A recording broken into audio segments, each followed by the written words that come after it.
Stand by for Rising Sun with Logan Chitwood. Coming next. What's up, guys? Welcome back to another episode of Rising Sun. Today I have a special guest in person. She is an ICU nurse. She is a personal trainer, also a nutrition coach, and about to have her first bikini competition. She's been on prep for 18 weeks now. 18 weeks. This is Miss Joe Deus. Welcome to the show. Woo. I'm excited to have you on because you are my first in-person guest. And I did not think that this would be happening this fast. I was going to have guests, on like a Zoom call thing. But for you to be in town and have you as my first guest, I'm honored. No, what an opportunity. Thank you for having me. You're welcome. And just tell us about this newly, prepping for, you were supposed to do figure, right? Yeah. So I was supposed to, the game plan was I was going to go into this bodybuilding show and do figure. It is an NPC show. So it is like an untested competition. And what I quickly came to realize is I was coming in really small in the division that I had chosen. And figure, you're supposed to be really muscular and well-defined. And though I have quite a bit of muscle built up over the course of the years that I've been training, I don't think it was going to be enough for me to perform well in the competition. And so about 2 weeks ago, 2 weeks ago. Yeah, because this just happened, right? Yeah. I switched to bikini. And I might do like a crossover, but more so my focus now is training and practicing my posing for the bikini division. So completely new, but it's all for the experience at the end of the day. So. Yeah, exciting. And what made you even want to step on stage, actually go through a prep and get this started? Yeah, let me tell you, this was never the plan. Honestly, a few months back, a few of my friends have always really been into bodybuilding. And so it kind of gave me a little bit of curiosity, about it. And so, started asking questions, and they were very encouraging. They were like, I think you could do really well in this. So I started doing my own research, and I was like, it's challenging. It'll create a lot more discipline, and I'm such a fan of discipline. And it'll give me a lot of insight and education into how I can train my clients better and be a better overall coach for them. So about 4 months ago, I was like, let's do this. Let's try it out. Let's rock and roll. Yeah. And it's been a journey. Yep. And so how long have you been a coach?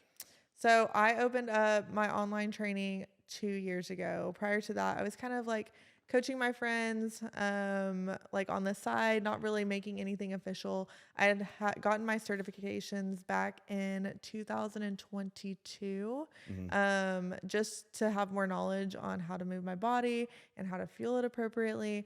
And then I was like, I could do really well in empowering women in this area. And so that's when I opened up my business, JTB Fit, and it took off in 2023. And I've been full-time in that for about 1.5 years now. That is awesome. Were you doing that before the ICU?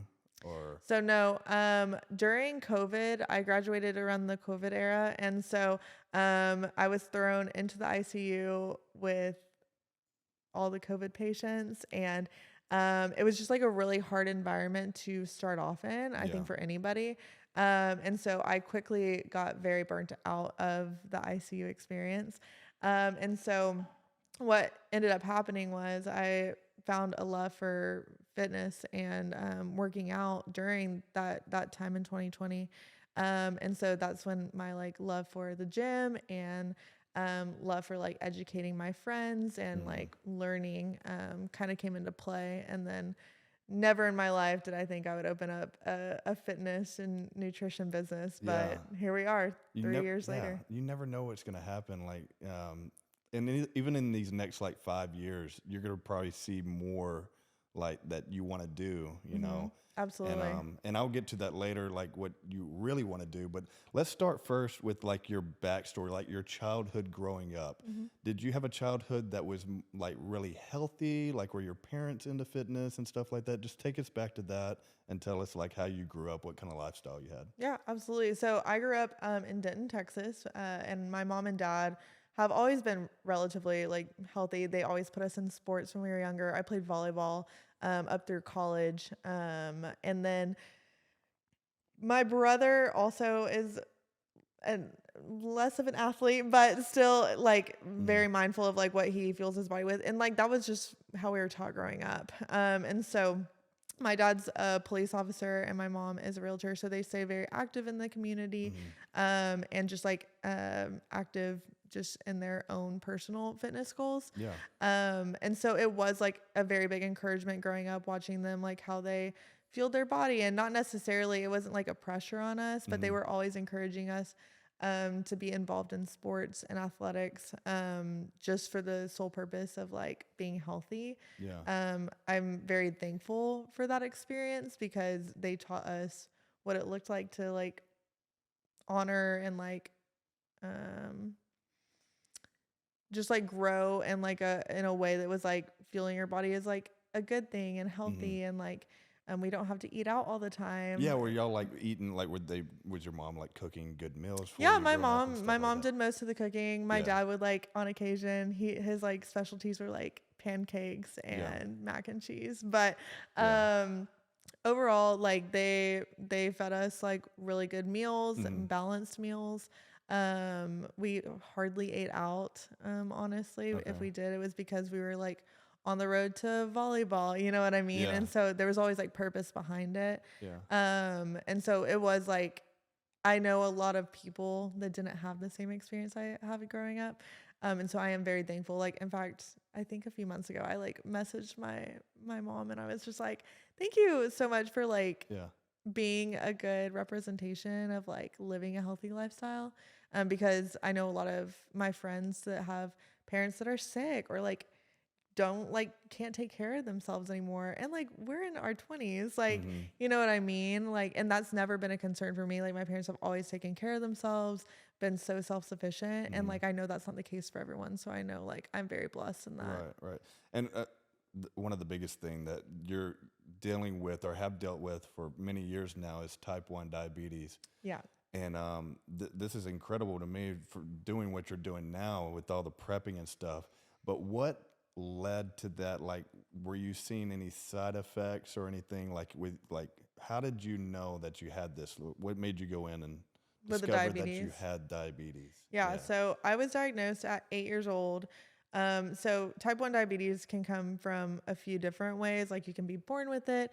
It can develop a little bit later in adolescence. And so when I was 8, I got sick with the flu. And so unfortunately, sometimes what happens is your body can fight off the wrong thing. And so your body produces beta cells, which produce insulin.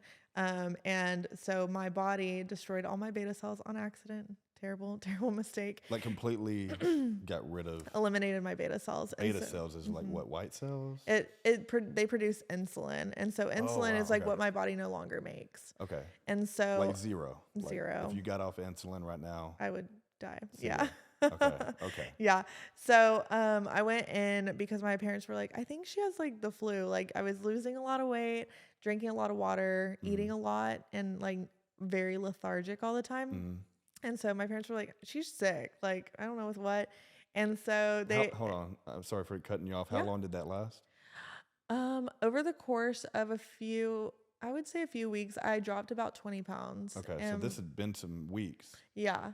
Yeah. And sick. thankfully, honestly, that was a faster discovery than a lot of people. Like, a lot of people will go in and it's almost too late. And so my parents are very, they like pay a lot close attention to us, thankfully. And so when I started experiencing this, they were like, oh, she's sick. And they didn't know anything about type 1 diabetes because we don't have it in our family. Like, nobody has it. And so they were unaware. And so I went to the doctor. They were like, hey, like she does have these symptoms of type 1 diabetes, like the hunger, the thirst, like the lethargy. We're going to test her. And my mom was like, go ahead. Like, you know, we don't have any family history. She was confident. She was no, like, she was "There's no confident. She's way." like, she has the flu. Like Yeah. she's sick, but like she's not that sick. Yeah. And ended up having type 1. And at 8 years old, started learning how to test my blood sugar and give myself insulin injections every day. And grew up in that. Is this something that you could have avoided? Did they say like were you a candy eater, or does that not even matter? Like, so type 1 and type 2 are completely different. And most people, when they think of diabetes, they think of type 2 diabetes, which is like the sugar, right? the sugar disease. Then this is totally different. Okay.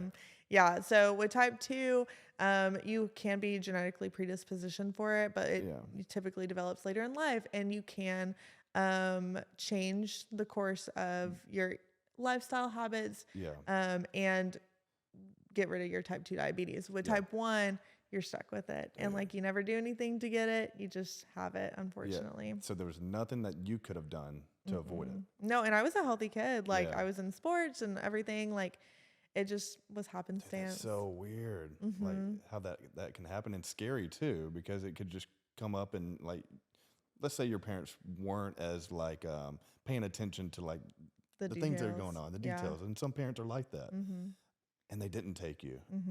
And you, I mean, what would happen? Did they tell you like, hey, you know what? If you're feeling like this, you got to rush to the emergency, like a fainting experience? Like typically, what like, would you be doing? So when kids are like misdiagnosed or go undiagnosed for so long, they'll end up passing out or like going into like a coma.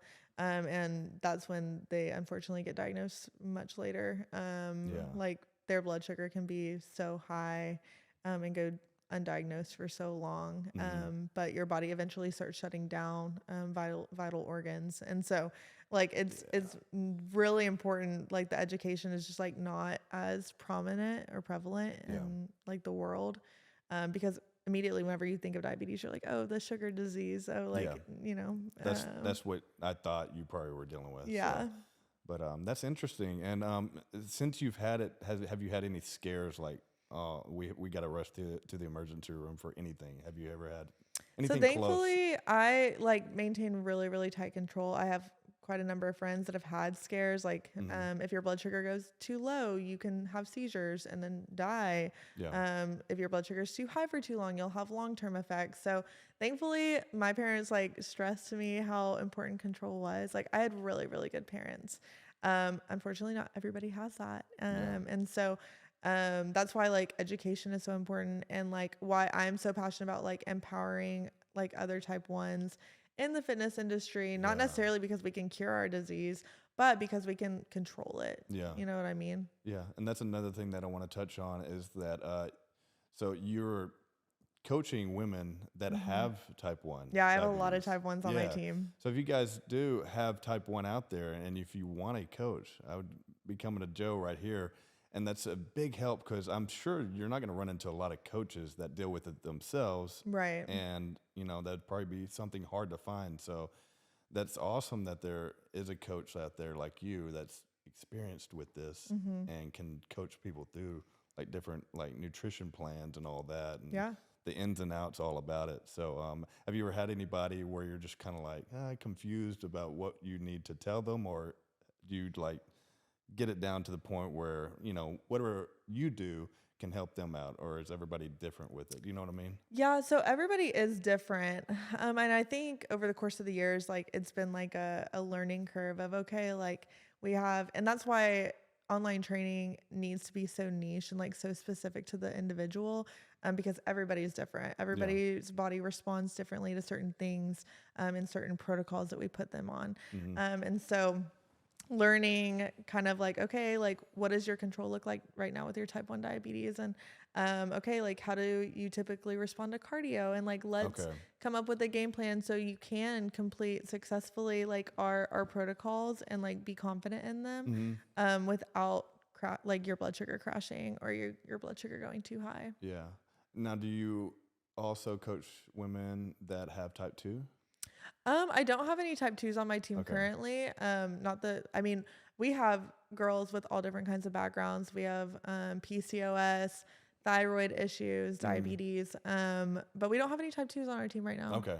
Yeah, I was gonna say, like, would you know how to deal with that, or is it? Yeah, a lot absolutely. different? I think coming from a nursing background, I have a lot of experience with like a wide variety of like. Dude, that's another thing. Like, you're a nurse, and Yeah. you've dealt with type 1 diabetes. It's just like, yeah, you're It's full so of sweet. so much knowledge. So Yeah. so that's really cool. Thank and you. You're just not like a regular coach. Yeah, I'm a cool coach. Yeah. Well, a very knowledgeable coach, Yeah. and things that would be very helpful for people that would be probably typically scared to get into fitness because they're dealing with this. They're probably like, Right. oh, I don't know what to do. And, now we have somebody like you that, you can go to and get all the right advice from. So Yeah. and I think that's a big deal with people like scared about going into the gym. Like, they don't know where to start. They don't know, how their body's going to react. So, And that's like my whole heart behind opening up JTB Fit is anyone can learn how to move their body and fuel it well. You just have to have like the right approach to it. And that's like why we are so individualized, because not everybody has the same 24 hours. Everyone's like, oh, I have the same 24. That's not true. yeah. We have moms, we have grandmas on our team. We have college students with all different backgrounds. And so there's like not one specific plan created for everybody, but we can individualize a program and empower women to like fuel their body and move in ways that they can find confidence in. So you're saying like do you have like a team that you work with? So or? I have an assistant coach on team with me. It's just me and her currently. Okay. So her name's Evelyn. I've known Ev since we were younger. She's from the same town that I'm from. Yeah. Well, that works. She is certified with all the same certifications that I have. And she's fantastic. She loves empowering women and speaking life over them. The only difference is she is 4'11", and so she's like a full foot shorter than me. Yeah. So it's so funny. I'm like all the way up here and she's down here. Yeah. But she was the perfect addition to our team whenever it grew out of my control of being able to focus in on each individual girl to where I wanted it to be. So that's awesome. she came in and we get to like talk through protocols for all the girls together and speak life over them. So Evelyn has been the biggest blessing in that. That's awesome. Yeah, it's always helpful especially when you get a lot of clients, you need that help as well. The assistant coaching or, somebody that could do something while you're, in the ICU or whatever, you're busy. So that helps out a lot. Are you going to add more people or? Yeah, I think eventually, once we outgrow our capacity, because we do want to give as much time and attention to each of the women on our team as possible.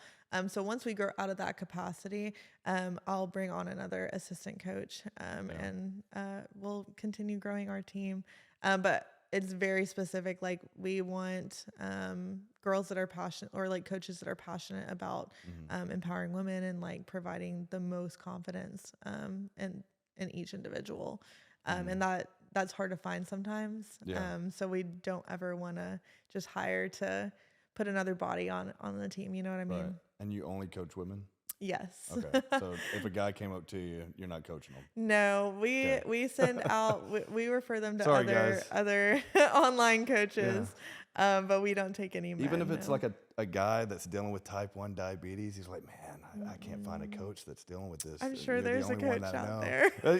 You tell him that or what? Yeah. Oh, man. No, I think the heartbeat behind JTB Fit is very specific to women, just because like women aren't educated as well in the fitness industry on like moving their body, on like fueling it. Yeah. And so like we want to be able to provide as much attention and focus in this population as possible. Will there ever be a time where you might start adding on guys to that? I can't say never. Yeah. But for now and in the foreseeable future, no. Okay. It is all going to be women based. Sorry, guys. Man. Hey, I tried for you guys. But we have referrals. So if a man needs a referral, we have men that are fantastic coaches. That's good. Okay, cool. So you grew up playing only volleyball? Yeah, well, okay, I played basketball temporarily. Okay. And there were like a few other things that like my parents were just like, go try, Yeah. like they wanted me and my brother to find a sport that we loved. Yeah. My brother ended up finding out that he didn't love any sport, and so he did marching band, and Yeah. I ended up loving volleyball, loving like the team dynamic of it, Yeah. and just like the camaraderie of like the team of women, which probably just like kind of helped influence my like team unitedness in JTB Fit. But yeah, so I played volleyball through middle school, high school, and college. It was Okay. so So you did sweet. play in college. UT Tyler? Yeah, just one Okay. year though. Wow. Okay. Yeah, so my first year went really, really well. Loved my coach, Coach Mash, and we had a decent season. But after that, college sports, it's Mm. just, it's either like you spend all your time there. And there were other things that I wanted to devote my time to. And Yeah. I was entering nursing school. And so juggling all of that. That's tough because that takes up Yeah. majority of your time. Yeah. I've had some friends that did the nursing at UT Tyler, Mm-hmm. and the clinicals that come, they start, and it's just like, dude, you're studying, you're doing tests, and you're doing clinicals, Mm-hmm. and that just takes That's up your all whole your life. time right there. Yeah, it's all they did. But I was gonna say, okay, you've been competing all your life. Mm-hmm. Did that lead into wanting to like compete again, doing this like figure competition? Did like was something missing there that made you want to start competing in figure, and which is now leading to bikini? Yeah. Like, or is this just something totally different that you weren't fueled from like missing competition? I think like the competitive aspect of like just anything in general is so enticing to me. Like Yeah, whether it's bodybuilding or like even a game night, like I'm gonna get in there and like do my best, you know what I mean?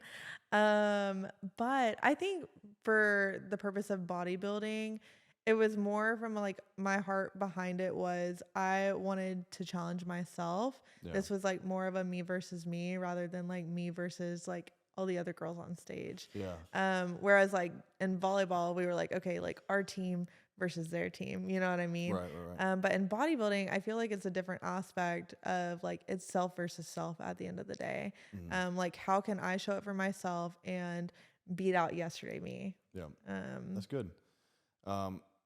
For me, like with building a physique, I was always motivated from like watching Arnold Schwarzenegger movies growing mhm, up, and then later I started watching Dragon Ball Z. The physiques on there, the mhm. characters look jacked, so that's what kind of motivated me. Was there somebody that you watched growing up that kind of motivated you to want to look like, like a superhero or anything like that? Yeah. There are like, and because of how big social media is, there are like Hmm. girls out there that I'm like, oh my gosh, like just the encouragement of seeing how disciplined they are with their bodies and like the foods that they eat and like how they spend their time Yeah.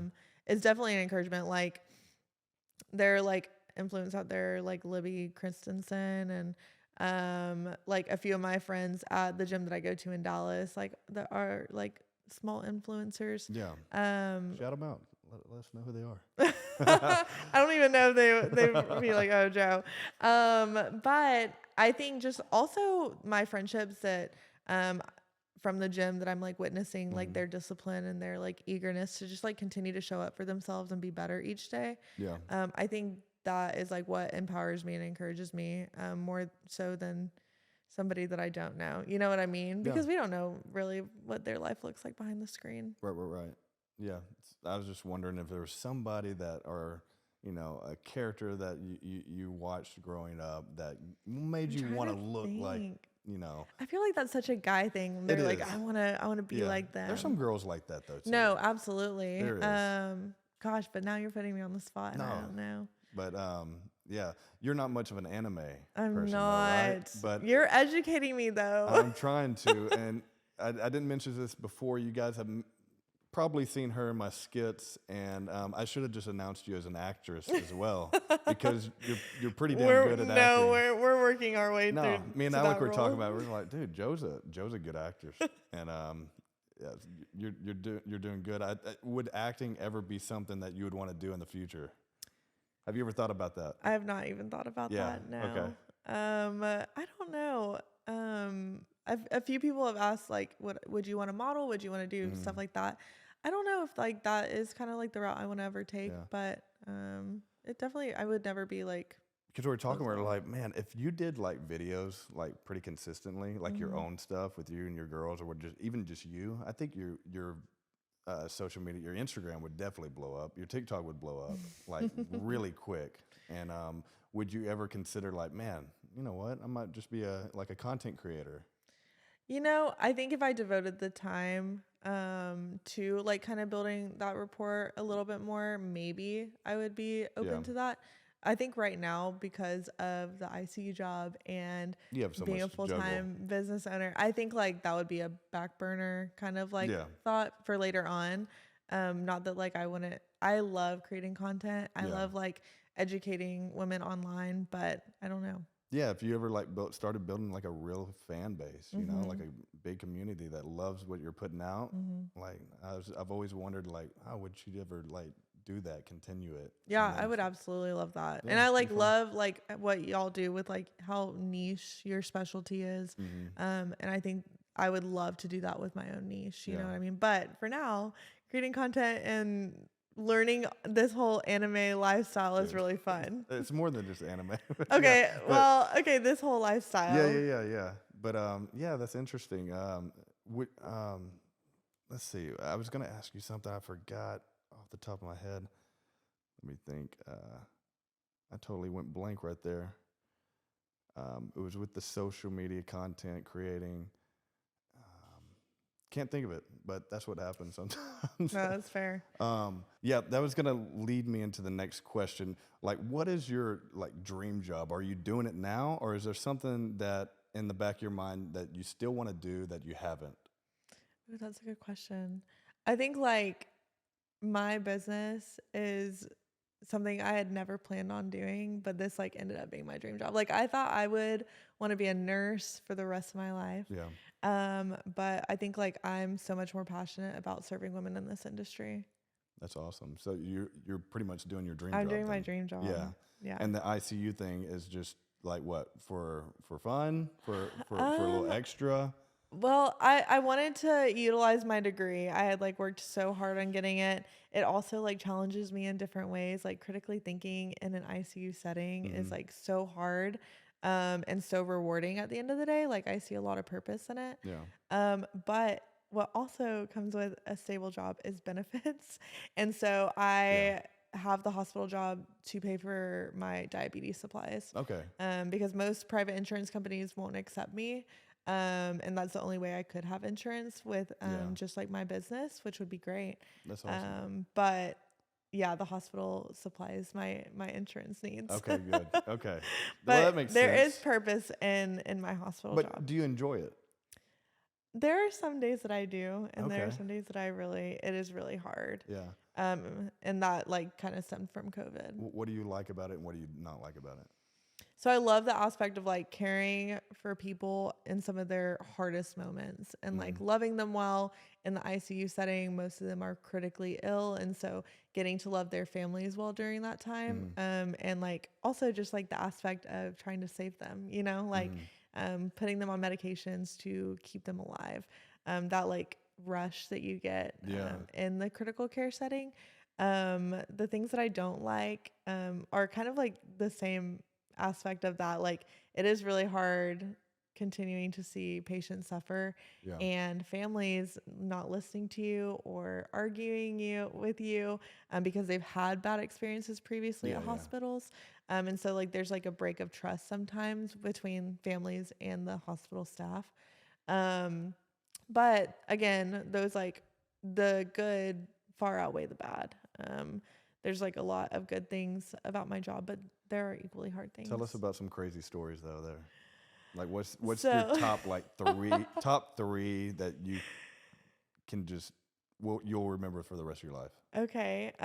So I work in the neuro ICU. So a lot of our patients have brain injuries, which makes our job a lot more interesting in the day to day. But back in East Texas, where I had my first neuro ICU job, I had this younger girl in her 30s, and she was coming off of some stuff, and had fallen and hit her head really hard. And so she was in our setting with a little bit of a bleed. Mm. And I don't think the stuff she was coming off of was helping in that either. And so I was a little too trusting. I was a little bit of a baby nurse at the time, and all she wanted to do was get up and go to the bathroom. And so we had like a sitter at the bedside to keep her kind of calm and just make sure she didn't harm herself. And I was like, like, you go take a break. I'll take her to the bathroom. Not a big deal. And so we're like talking because she's young, I'm young. We're like bonding over whatever. Yeah. And she gets up, goes to the bathroom, does whatever she does. And then she's coming out and she just stops. And I'm like, hey, girl, like, let's go back to bed. And she, like, something just changes. And she takes the door off the hinges. Like, it's like this big wooden door of the bathroom, and throws it across the room. I have no idea. Like, whatever she was coming off of made her like Superman in that moment. Whoa. But I was like, gosh. And so we like called staff assistants in there and we got her back into bed. But like, it was the quickest change I had ever seen. And like, just like a mentation standpoint. And so that was wild. Now I'm a little bit more hesitant. Whenever I am like getting people up and making sure that they don't harm themselves or anybody keep your else. guard up. Yeah, no, 100%. But you're always like on your toes in the ICU for sure. But like we have some crazy stories of like patients with their blood pressure like completely fine for forever, and then all of a sudden, like in a blink of an eye, they're like dropping out of nowhere, and like we have Goes too low. Yeah. And so I had a patient I was bringing back from MRI, a scan, and so I'm putting him in the room. He's on a ventilator, and which is like a breathing tube down his mouth to keep him breathing. And he's like on all of these like sedation medications to keep him asleep. And like I'm like hooking him back up to everything, and I'm tucking him in, and he has been fine all day up until this point. And it's like 3 p.m. and all of a sudden, like his pressure just starts dropping. I'm like, that's weird. Like he hasn't dropped all day. And out of nowhere, he goes from like a good blood pressure, which is like 120s over 80s, to 60 over 40. And so I'm like, and 60 over 40 is low. And so I like turn off all the sedation. I like call my like staff assistants in there, and we're like hanging medication to keep it or get his blood pressure back up. So it's just like crazy how quickly things can change, which is like a rush, and it's like a fun part of my job, but it's also equally as scary. What do you do to get the blood pressure back up? We hang medication. So like, there are meds like Levo and Neo and Vaso. Has there ever been a moment where you're just like, dude, I don't know what to do, and you had to like go ask somebody? No, all the time. Yeah? I'm constantly learning, I and feel I like don't would think deal with that. I'd be like, oh man, I don't know. I don't know with this situation. No, Let me go get somebody. Absolutely. And thankfully we have like very experienced nurses, but like I don't think I'll ever stop asking questions or looking for the best way to like serve my patients. Yeah, I'm sure you're learning something every time you go in. Oh, 100%. Because there's always something new. Yeah. There's always something new. Yeah. It's never a dull night. No. Yeah. No. You get people coming in there like that's been like shot. So that's usually trauma. Yeah, And we sometimes like go work over there if like they're short. I've had some gunshot wound patients. But typically our patient load looks more so like seizures, brain bleeds, strokes, like ischemic strokes, stuff like that. So less traumatic. Yeah. Tough question, but you've seen people die. Oh yeah. Up there? Yeah. Yeah. Like right when they come in. There are some that pass very, very quickly after they make it to us. Has there been any like weird experiences after somebody passes away? Like any kind of like, I don't know if you believe in like a supernatural or like, like anything. You know how people say like, oh man, there's been some weird things after somebody dies. Maybe some like people have had like near-death experiences where, like, you know, they could see it and then they come back, or anything like that? Have you ever witnessed anything that's like, that was strange, I think where they've died and came back? Anything like that? no. So we haven't had any like brought Okay. back to life kind of things, except unless we're doing like CPR on them and they come back. But I've had like really sweet experiences like with families that like when their family member passes, and like I'm Christian, like I believe in the Lord. And so when families come in that like know Jesus and are like confident of their family member like being in heaven waiting for them, it just like feels different in the room. Yeah. I don't know if that makes sense to everybody, but it's just like a different experience and like feeling whenever you're confident of where somebody is at. Yeah. But as far as like being raised from the dead, no, not Not since like raised, Jesus, but but like but like if that'd somebody be cool. died like for like maybe like 10 minutes and then they come back and then they're Yeah. like, well, I saw all of you," or anything like that. No, like, I have not. But there are some crazy stories there's out some there. stories like that. Yeah. So No, unfortunately not, but I will let you know if that ever Yeah. happens. has there ever been anything that made you like question even to come back doing it? Like where you're like, I don't know if I so like, often. yeah. And you're like, I don't know if I want to do this anymore. Yeah, I think like some of the harder cases where we get to know the patient and things are going really, really well, and then all of a sudden things take a turn, and they end up passing. Or I had a man a few weeks ago who went in for surgery and he was completely fine before, and I was like, okay, I'll see you Friday whenever I get back, and he didn't make it. And those things are really, really hard where I'm like, I don't know, like Yeah. if I can do this forever. Yeah. But like I do, like it does give me purpose, Mm-hmm. because I got to cry with his mom, and I got to like love on his family well, you know what I mean, and be like, Yeah. hey, like there's so much more than like the pain that you're feeling right now. Yeah. So Man, that's tough though, because I feel like it'd be like an emotional like roller coaster, especially like you going through prep right now. Your hormones are already out of whack. they're so out of whack. I cry so much more than I ever have before. Yeah. And you're dealing with all this. So how is that affecting like your prep, like emotionally? Like, Yeah. has it been tough to make it through a day at the ICU without just breaking down or anything? Do you have to go in the bathroom or anything to kind of take a break, or is it even that bad? I think being on prep does make it a lot harder to not control my emotions, but to feel things less deeply. I think like the height of prep, like your emotions are so heightened. And so thankfully I have such a great team of nurses on our floor. And so they're always like checking in on me. They're like, can we get you like water or anything like that? Because they know I can't have like any snacks or anything. But they do a fantastic job of like supporting me and encouraging me in this whole process. But there have been moments where I'll like get teary in a patient room. Like one of my patients, her husband was like crying the other day, and I started tearing up, and I was like, I'm gonna step out for a minute.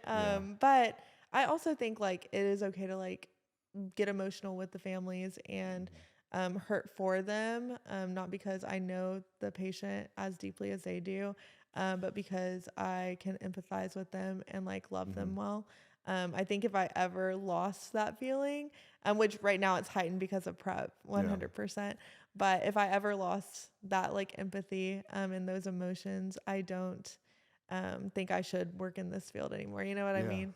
Yeah. So I'm kind of thankful for it. That's good.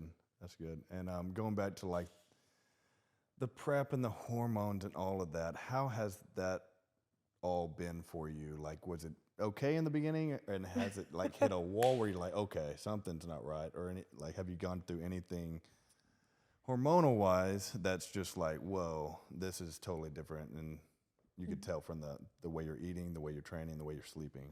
Yeah, it's definitely way different than what I expected.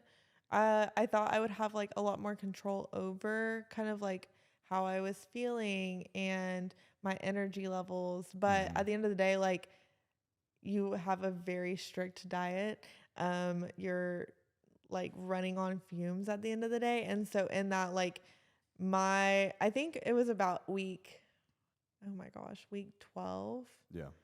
where I just like started randomly crying one day, and I was like, I don't even know what I'm crying about. Like there was genuinely nothing wrong. Yeah. And it was when my coach had, and bless him, like he's a fantastic coach, but he dropped my fat. And I'm not going to go into the details of kind of like what my macros look like, because I don't want anyone to copy what I'm doing. But I was on a significantly low amount of fat, and I knew, because of my nursing background, I was like, my leptin levels, they're probably all messed up right now. Leptin levels? Leptin. So it's one of your hormones that like brings happiness, pretty much. Okay. Like it affects Controls your mood. Yeah. Okay. And so I was like, man, I know my leptin levels are messed up right now. And so we adjusted a few things. Yeah. I came out of that like little lower period. But it's constantly fluctuating, and especially because I'm 3 weeks out right now. Of course things are going to be really, really hard.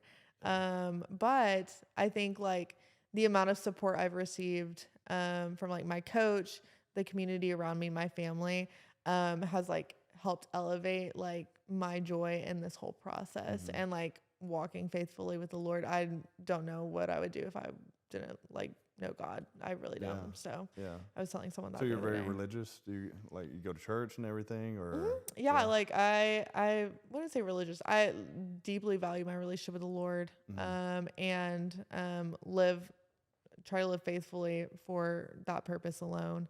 And so in that, like, I find so much joy in this bodybuilding kind of journey, because like I get to see how my body's transforming, just like with like manipulating food and workouts, and like the intricacies of the human body just like reaffirms like the Lord is so faithful, and like a creator of like something so unique and special, which is so cool. So I'm learning a lot about like the Lord in this whole bodybuilding process, and myself, and like the support system that I have. A lot of people that I didn't expect to like stick around and support me so wholeheartedly have. And then some people have like kind of stepped away, which is like okay, because like they don't understand. But and you're not dating anybody no throughout this whole process. No, and I probably shouldn't on prep. I was gonna ask you, like, if you were in a relationship, would this have affected anything, you think? I think they probably would have had to have a lot more patience with me. And I think during prep, like, nobody takes into consideration how often we prioritize like eating out and like spending quality time around food. And so I've had to learn how to spend quality time with people outside of the aspect and realm of food. And so I would feel so bad for someone like pursuing me, because I'm so boring. Like I can't eat out, I can't drink, I can't do anything really. Now like I'll go do activities with my friends, but my energy levels are low. So I'll like sometimes dip out about halfway through. I went mini golfing with my family last weekend, and around about like round 9, I was like, I'm done. But you've been going out and doing some things. Yeah. And still enjoying like life a little absolutely. bit. Yeah, you're not just, you go home, you go to the gym, you go to work. You have been having a little bit of fun. But there is balance. Yeah, without the food, without any alcohol. So, yes. Yeah. And, but you're just saying, in the meantime, like the boyfriend would have to be very patient. Very patient, yeah. Because there's a lot of things that, that a lot of, adults do that, you can't do, go out to eat and stuff like that. It's like being, an alcoholic and around alcohol, huh? And you see some good food. Is that really a problem for you, or? Yeah. I think about week 14, I stopped saying yes to food outings. Not because I didn't want to be around the people, but simply because it was so hard just sitting there and not eating, and me knowing like I'm very hungry. Did you ever get close to eating something that you weren't supposed to on this prep? Or did you kind of cheat a little bit? I have not cheated, Okay, which is good. crazy. Well, there you go, Coach. She has not cheated. Yeah, if Netta is listening to this, I have not cheated. Hey, I believe you. No, like, do I like I have like these like immense cravings, but I'll just drink a bunch of water. And my go-to, like whenever I am like really hungry, are pickles. And I can only have like one or two because of the sodium content. Yeah. But why do you But like pickles so much? I don't. Okay. Why are you craving them? I don't. But like whenever I do Okay. have a craving, like if I'm like, oh, I really would love a burger right now, or like a crumble cookie, I'll eat a pickle, and like the acidity in it and like the like kind of like sourness Okay. kind of helps alleviate those cravings. So like Gotcha. sauerkraut does that, and that's just typical. Like if you're hungry, eat a pickle or eat sauerkraut or something Yeah. like kind of like with the acidity aspect. And your craving usually stops. But I already Yeah. knew that from coaching background, so Okay. I just kind of implemented that. Yeah. Well, that's good to know. Good to know. If you're trying to cut and If you're then just you trying to have some cut, eat a cravings. pickle Yeah. Yeah. Yeah. Or drink some water. or like you drink said. water. Yeah. Yeah. But you can only drink so Yeah. much water. Yeah. So you have like no Gatorades, no, and like, do you drink caffeine? Do you drink energy Yeah. drinks? So we can have, well, on my particular plan, coach usually says, hey, you can have like a cup of black coffee. That's fine. Typically he doesn't always encourage energy drinks, mainly because it causes bloating. And The carbonation. yeah, the You don't- carbonation yeah. of everything. Now my body handles like carbonation pretty well, and so I will have like a Diet Coke a day, Okay. and usually a cup of black coffee, just to kind of like change things up. It also helps keep me a little bit more full throughout the day and keeps my Yeah. my energy up a little bit more. Yeah. If you did this prep again, would you do anything differently that you you wish you would have known at the beginning of this one? That's a good question. Would you change your diet a little bit? Would you like be eating any kind of other snacks than what you just mentioned? Like I know popcorn is in a lot of people's cutting diets. Oh, really? Yeah. Isn't that true, Alan? Yeah. Oh, I think Greg Doucette harps, or well, if Greg doesn't, then he I says should- a I lot should do about that. he believes in the popcorn's okay, and I eat popcorn like If you're like cutting, if I'm like needing something, yeah. and it doesn't affect me bad at all. But yeah, is there anything that you would do differently in your prepping? I think maybe after like looking back on this prep, I'll have like more of a definitive answer for you. I think I would change how much I rest. I don't think I'm very good at that. That's definitely a weak point, kind of like going back to I don't get much sleep. Yeah. And I think I would have liked to practice that a little bit more in the beginning, because like now we're at the end and I'm like, okay, I still need to get more sleep and Yeah. more rest. And I have not done that well. And I know that is something I need to grow in, and we all need to work on something. Yeah. And so that is an area that I would like to work on if and when I do another prep. Yeah. Yeah, that's interesting. And your competition is in 3 weeks, April 8th. April 5th. April 5th. So it's coming up. So close. Yeah. Yeah. And after that, are you going to do anything, go back to doing something that you haven't done in this, 4 months of prep? Eat. Just go, you're going to go back to eating. Yeah, I think enjoying and appreciating food more. Yeah. Like going out a little bit more, going to restaurants that you want to go to, or I you going think to do that? going to restaurants for sure. Like right after show, we already have a plan to go to In-N-Out, which I'm super excited for. And just like appreciating like going out with my people again. Yeah. It's definitely something I will have a new appreciation for. Because before it was like, oh yeah, you want to go out? Yeah, no problem. No, not even like a second thought. Yeah. But now it's like, wow, what a gift it is to like be able to go and enjoy a meal with people Yes. again. You know what Yeah. I mean? Yeah. So I think that will be definitely a different appreciation. Yeah. And you're going to try to compete after this, or? I don't know. I'm gonna reverse once the show is over, and hopefully go into about a year bulk. Yeah.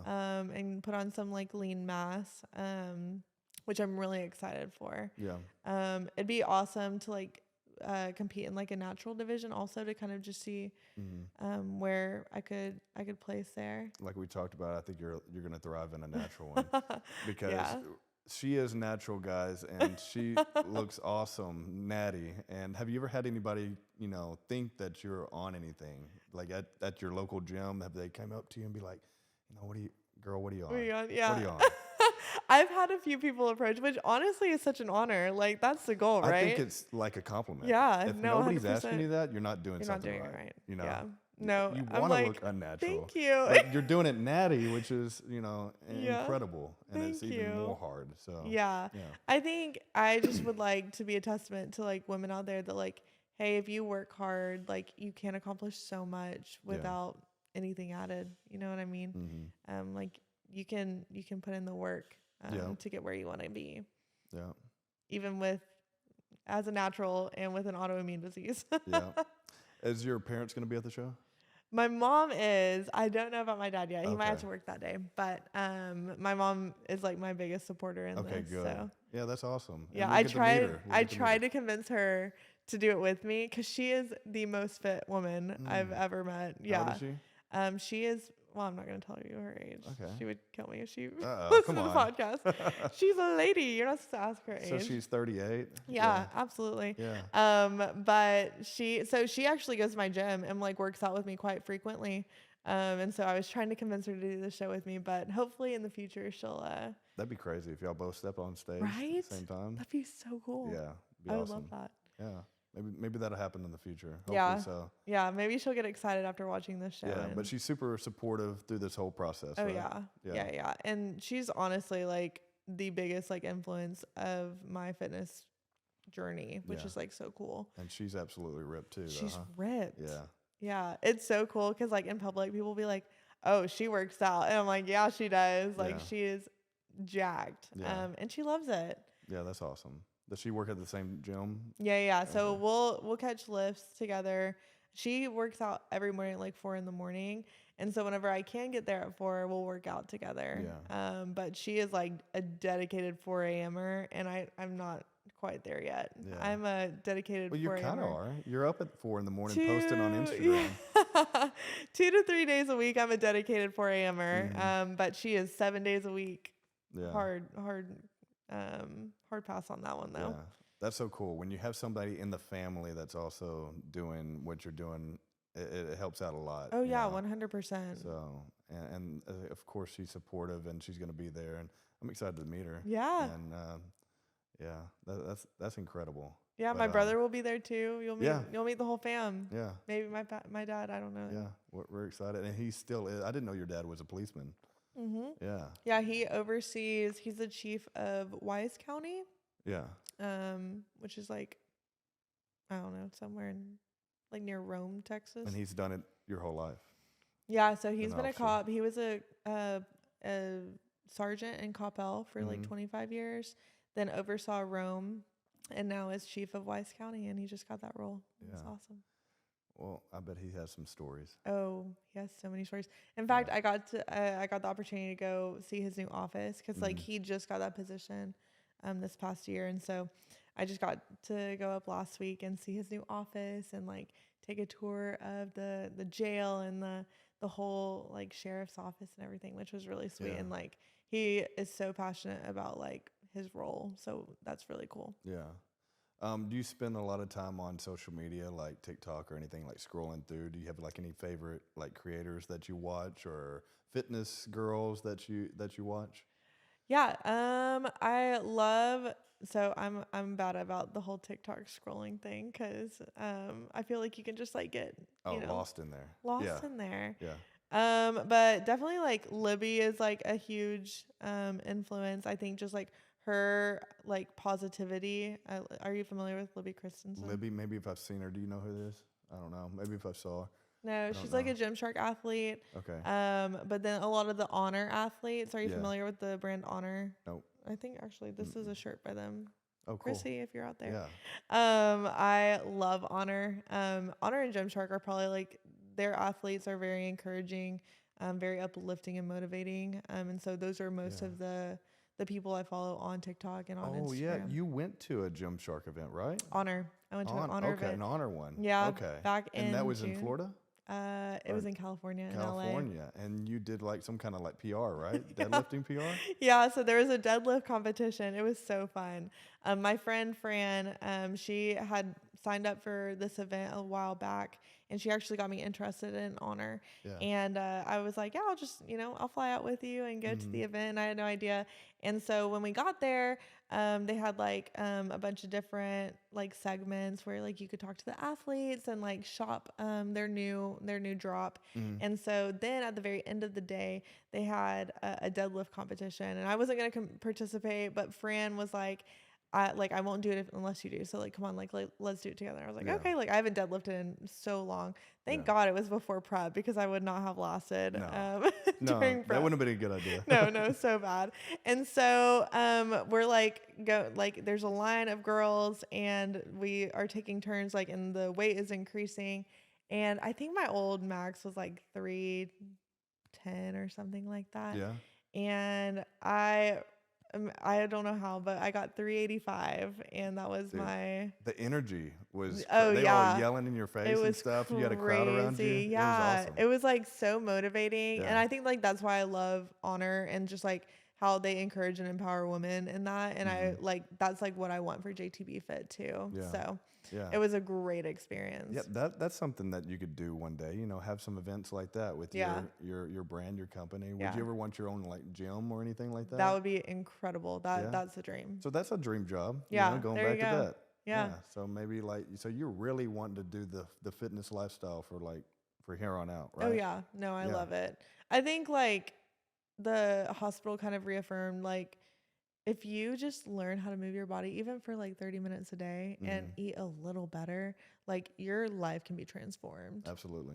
At any age. at any age. so. I have grandmas on my team. Yeah. Like one of my clients is 67. I don't know if she's going to want me to, but she's never weightlifted before. Now is in the gym 4 days a week, learning how to move her body. She's like, I feel good. My waist is snatched. Like she's like, I'm seeing muscle definition, Yeah. and I've never seen that in my life. Yeah. Like, it is so encouraging. Like, you can learn at any age. Exactly. Like we know Granny Guns, who Yeah. Granny Guns. Yeah. And she's 68, right? I think 68. And yeah, she looks incredible. Yeah. She's ripped up. That's how I'm trying to look. She could do some pull-ups. She can like hang herself upside down, like on the pull-up bars and stuff like that. That's so crazy. She's incredible. So I mean, at any age, you can transform your body, and Oh, 100%. and a lot of people just start giving up. And I think once we we see ourselves getting around that age, we're going to be seeing a lot more fit people. I believe. I No, think it's just going to be 100%. more and more common that you're going to see a lot more people doing it. So Yeah, and I love like this influx of like people desiring to get fit and like yeah.